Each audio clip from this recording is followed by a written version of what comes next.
Actually, this is number two that I don't mind taking. Hellbound, Hellraiser II. Directed by Ouch! Tony Randell. Starring Claire Higgins, Ashley Lawrence, Kenneth Cranaham, and the one and only Doug Bradley as Pinhead.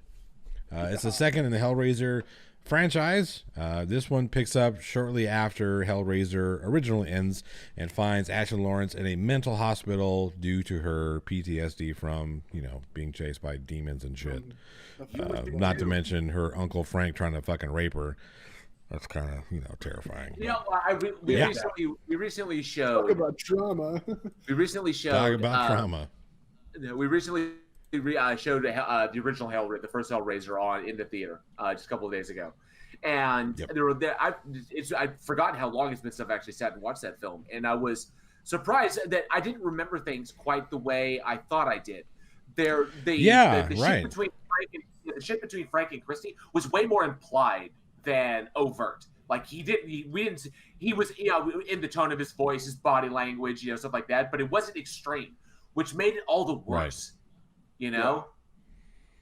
And just for some reason it was just seeing it almost there was just fucking but man oof. It was originally supposed to be a lot more overt and in your face, but because of the time, when the movie came out, I think so. I think it worked better this way because they tried to make it. Well, they did make it more overt and in your face in the second one. Yes, and it was just not. It didn't play well. Overall, though, I just saw somebody in the comments say it was Mandevil. I actually like Hellraiser 2 slightly better. So I loved this because it played off. The second movie played into the first one. It was like the first one got you warmed up, and then the second one really took off into, like, I got more involved with Hellraiser after this, and then severely disappointed in multiple movies afterwards. But it was like a really good play up, and then the way that the second one played in, it was really well done. Yeah, because this one, it actually builds more on the Cenobites. It does. That's what I like about it, because Right. the Cenobites are only in the first film for like 20 minutes. Right. Because it's not about them. So you actually kind of get to dive a little bit more into their world. You actually get to see where they come from. You can even get to see what they were like beforehand. Right. And I like what they added to the lore. It wasn't just like, oh, these things are just here they are, okay. Like, now, despite the things that we really dig, unfortunately, lightning did not strike twice, because the first film took audiences by surprise. Nobody was expecting, even from a movie called Hellraiser, with a picture of dude with pins coming out of his head, shit, nobody was expecting what they got. Yeah. And the first film was in my personal opinion, was a masterpiece for Clive Barker. Taking what he wrote and bringing it to screen, that was pretty badass. Unfortunately, I think the loss was in the like Johnny was saying. I think the loss was in explaining everything, was expanding the mythos of the creatures that they were, because in the first film they came from someplace we don't know. They come from a physical realm, or they come from somewhere else. They show up, they're controlled by the box can send them away, the box can come in here. There's no negotiating with them. That's pretty much it. Although it was pretty shitty that they were like, well, no, because Pinhead did say maybe. Like, maybe we won't take you. And then they decided to take her anyway. But expanding upon that, saying that this is where they come, and there's this beast called Leviathan, and that this is where they're at, and it's like another dimension. Yeah, we get more like that, but I liked them as a force of nature, as something that simply existed and was there. And and it was related to the box. I like the mystery. And then once they kind of fleshed them out, oh, they used to be people. They were turned into what they became. It's based upon their inner desires or their sins they committed. And I'm kind of like, I dug it and I didn't dig it. Which I can say I didn't like it as much as I liked the first one. But of course, it pretty much went downhill from there, with a few moments in there. This was the beginning of the decline for the franchise. See, I kind of have to disagree, because I liked the idea that they were people and how they can get trapped. And it was shocking because, especially when you realize that one of them was like a kid. Right. The Chatterer, yeah. Yeah, the Chatterer, that when my spoiler killed, he reverts back to the kid, and I don't know, you just kind of gave like it made me wonder, like, how did they become that way? How did they get to this point on it? To me, it kind of increased the intrigue more. It gives you more to think about. I do like that they got into the why of the Cenobites. I just don't necessarily. Okay, so part of the film there was a huge. It introduced a huge plot hole with the whole. All you know in the first one, all you had to do. It's on the bottom of the shirt. Hey, and check it out. Actually, it's kind of funny because there it is, right there. That's me. It's Pinhead. Woohoo! Yes, the Halloween one. Shit, there's Johnny. What's that? I said, "There's Johnny." I just saw you on the. Yeah, there's I am. Anyway, with the box, originally it was anybody who opens it, that's it. You know what I mean? And then we have the mute character who opens it, and the Cenobites show up and like, nah, nope, this is not the point. Come on, is it whoever opens it, or I just didn't like that. I didn't like that little bit there. I don't see why they couldn't just say, all right, fuck it, we'll take this one too, because she's really good at puzzles. I like her. And obviously they don't have. Yeah, I like this one. She could be a cool person to come make a Cenobite. I just texted somebody who is a big fan of Hellraiser and Pinhead in particular, and she texted back and said, "Pinhead is such a good moral compass." What the? I guess. I mean, I guess it depends on your will. Like, I guess a compass has to point somewhere. Yeah. Well, that was another thing that also got me. You know what might have been the issue with the reason I still enjoy Hellraiser 2. Like the effects were stronger. Things had come along. They'd gotten more money for this film off of the success of the first one, and I like where they did it. I think they spent it wisely. The problem may have been that there was so much cut out of this film. A ridiculous amount of scenes were left on the cutting room floor, and I think I've read, and having read some of them, I actually think that those might have elevated the film even better than the first one. Yeah, it's a delicate business in terms of like cutting scenes out. So for people who don't know, when it comes to feature films, if there's a chance you might even use a scene, you film it anyway because it's cheaper to film it and not use it than it is to go back and after your edited stuff and try to pull actors and pull people back together. Because usually once actors are done shooting, they go on to something else. Yeah. So to get them to come back and do stuff, it can be really difficult. So they shoot scenes. That's why you always see deleted scenes like all the time for film. But it was a ridiculous amount. Usually you'll get maybe like 4 or 5 deleted scenes or something like that. And usually you get alternates, like alternate takes, or they have like alternate dialogue. Yeah, they'll get alternate dialogue, or what they'll do is they'll film an entire scene and then use half of that scene. Yeah. So they just cut it earlier than what they normally would. And it was like a ridiculous amount. And you get to the point where it can kind of start hurting the film because it starts affecting your pacing. And I always revert back to, if you want to think of pacing, the Alien vs. Predator, the first one that came out, where they made him cut 30 minutes out of the final cut. Half an hour. 30 minutes, which is, this is final cut 30 minutes. It was 2-hour runtime, and I think it was like Fox or so whoever wanted an hour and a half.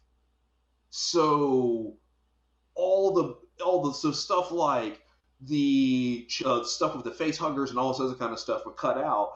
And Paul Anderson was in an interview. They were like, well, yeah, we see how the face huggers appear, and then the very next scene, the aliens are full grown. Oh, why is that? And he goes, well, I had a whole scene where they grew up, but I had to cut it.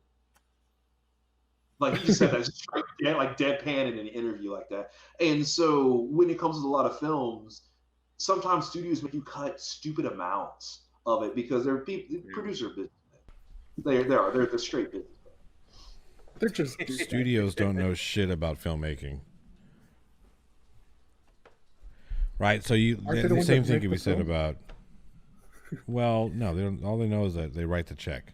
Yeah, They see I the mean, return. this is coming off the fact that there was a legitimate alternate screenplay. There was so much. The original idea was to bring Andrew Robinson back from the first film, to bring her father back, but he declined. He thought the story was done, but that wasn't the original deal.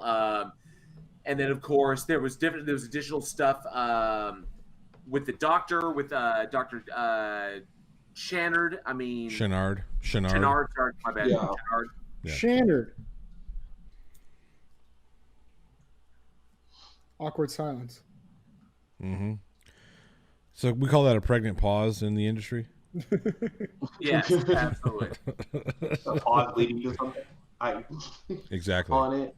But yeah, they had so many, because it was like supposed to run into extra doctors, extra nurses. The rumored surgery scene. Yeah. Because there was a shot in the trailer that led to that. So, and then people started saying that where was because none of that scene was in the film itself. And then of course there's supposed to be extra scenes with when Kirsty and Tiffany are running from Chonard.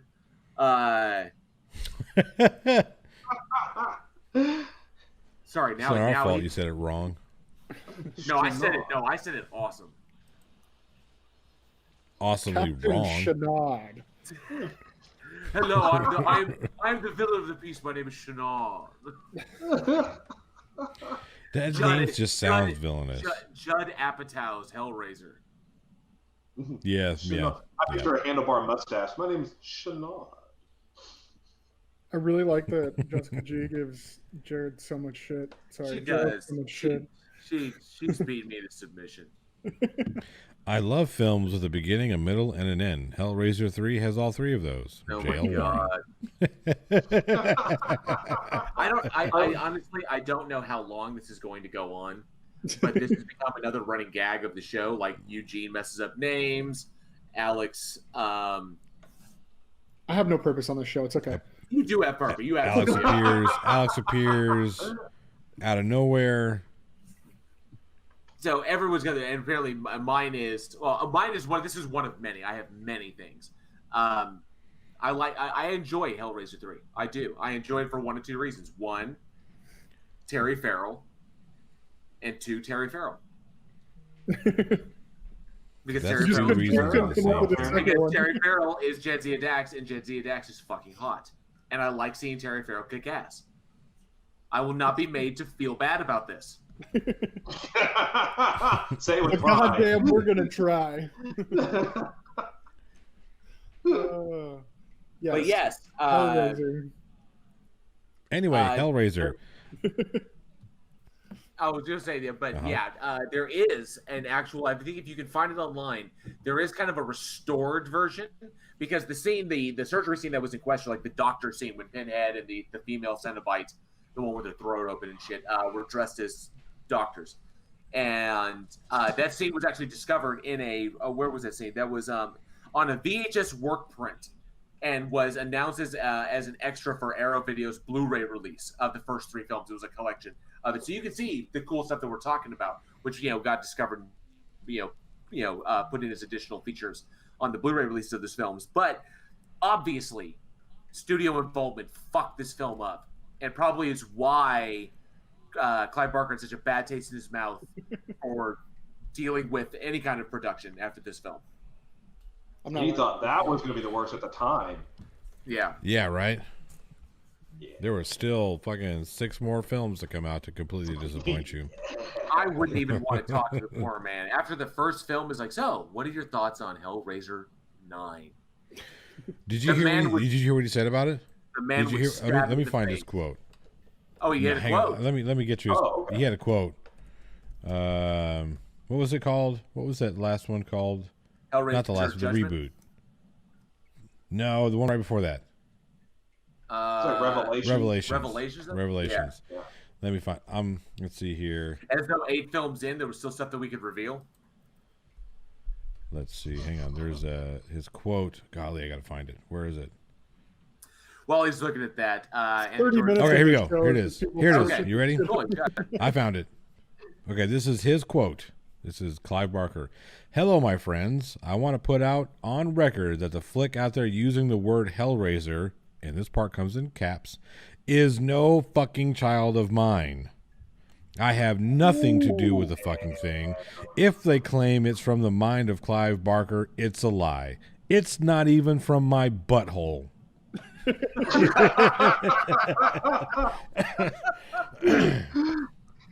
So, I wonder how he feels. Wonder how he feels about those last two films. It's not even from his butthole. That's brutal. That's fucking brutal. I'm so glad that he's in charge. He's got the rights back to Hellraiser.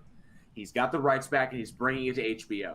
And we are going to be getting a Hellraiser series with HBO money, and that's a good thing. Yep. So I just hope they don't. This is going to be an unpopular opinion, but I hope they don't bring back Doug Bradley and Pinhead. I hope they just don't bring Pinhead back at all. You think? Well, I mean, if they're kicking it off, they've got to have him in it. Not necessarily. Yes. Well, he's too much part of like the logo. And well, even if they go into like the mythology, like the religion behind it, like the Order of the Gash. When they go into that, he was the head priest of that order that serves as kind of like the religious sect underneath Leviathan. No, he wasn't. If you read the original, if you read the source material, really he was called Hell he Priest. was not. He was not. The Hell Priest was the Hell Priestess.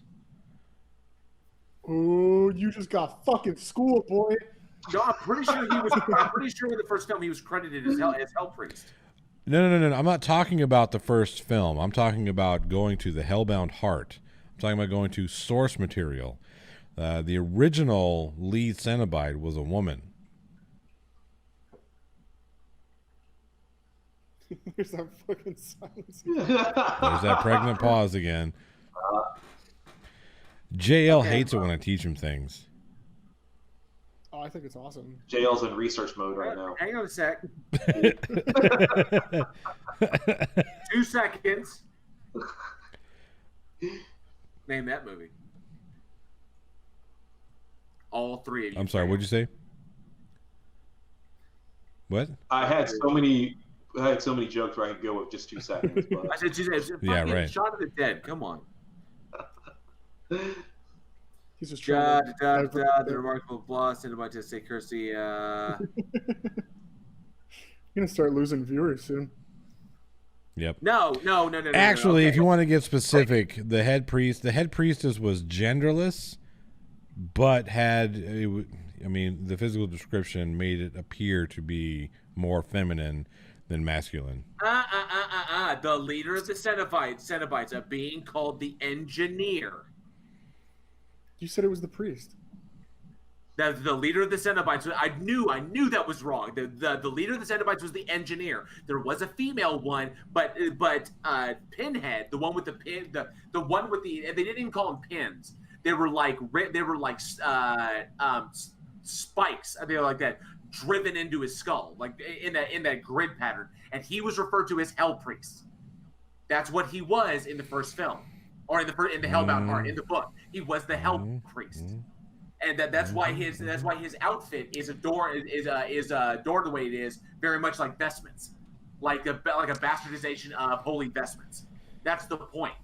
So no, the leader of the Cenobites, the one that shows up at the end in the book, the one that appears and is trying to drag Kirsty away. Kirsty is the one that's trying to drag Kirsty away. It was, and she uses the box on that. She appears and she shows up to take Julie away, and then runs into Kirsty, and then that was the trade-off because the Engineer came and took Julia away after they took Frank. Sometimes I believe that Johnny just likes to round you up. So put that in your it's really fun. Okay. What's up, Eugene? It's How really you fun doing? to do. Hey, really fun. Hey, Alex. Glad to have you back. So, anywho, it's fun to do. It's fun to just watch him get all worked up. What? I'm sweating now. Well, sometimes whatever. Whatever. One jail. Fuck that. That's like What? 1,000 jail. Whatever. Oh, Whatever. don't be a sore loser.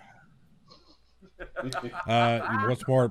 Let's see. Pinhead. I'm not a sore loser. Pinhead was not the leader of the Order of the Gash, by the way. Anywho. See what? Pinhead wasn't the leader of the Order of the Gash. This is, I'm not- we're skipping the next two movies. We are just going straight into this. Let's do it. We have a show to do.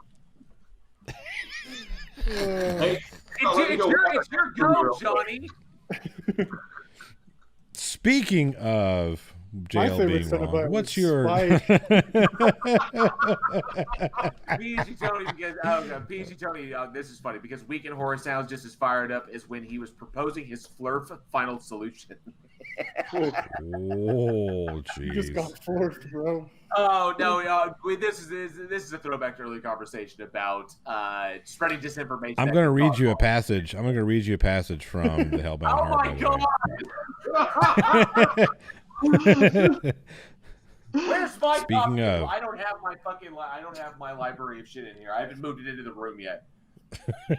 Speaking, this is okay. You ready for this? Oh god! Its voice, unlike that of its companion, was light and breathy, the voice of an excited girl.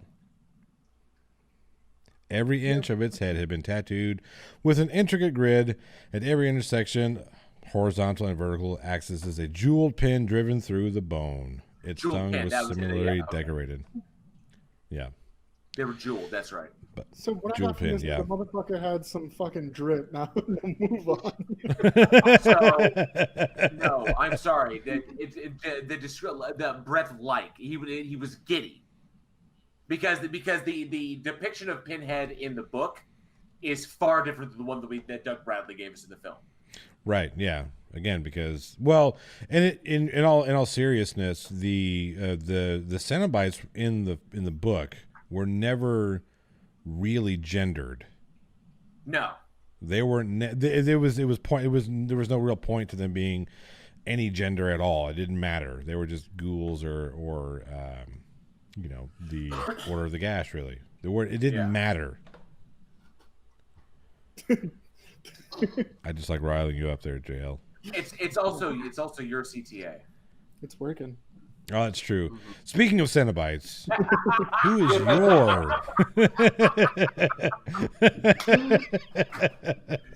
And this is why Johnny O is on the show. This is what because people came here to watch. Yeah. we just jamming in transitions.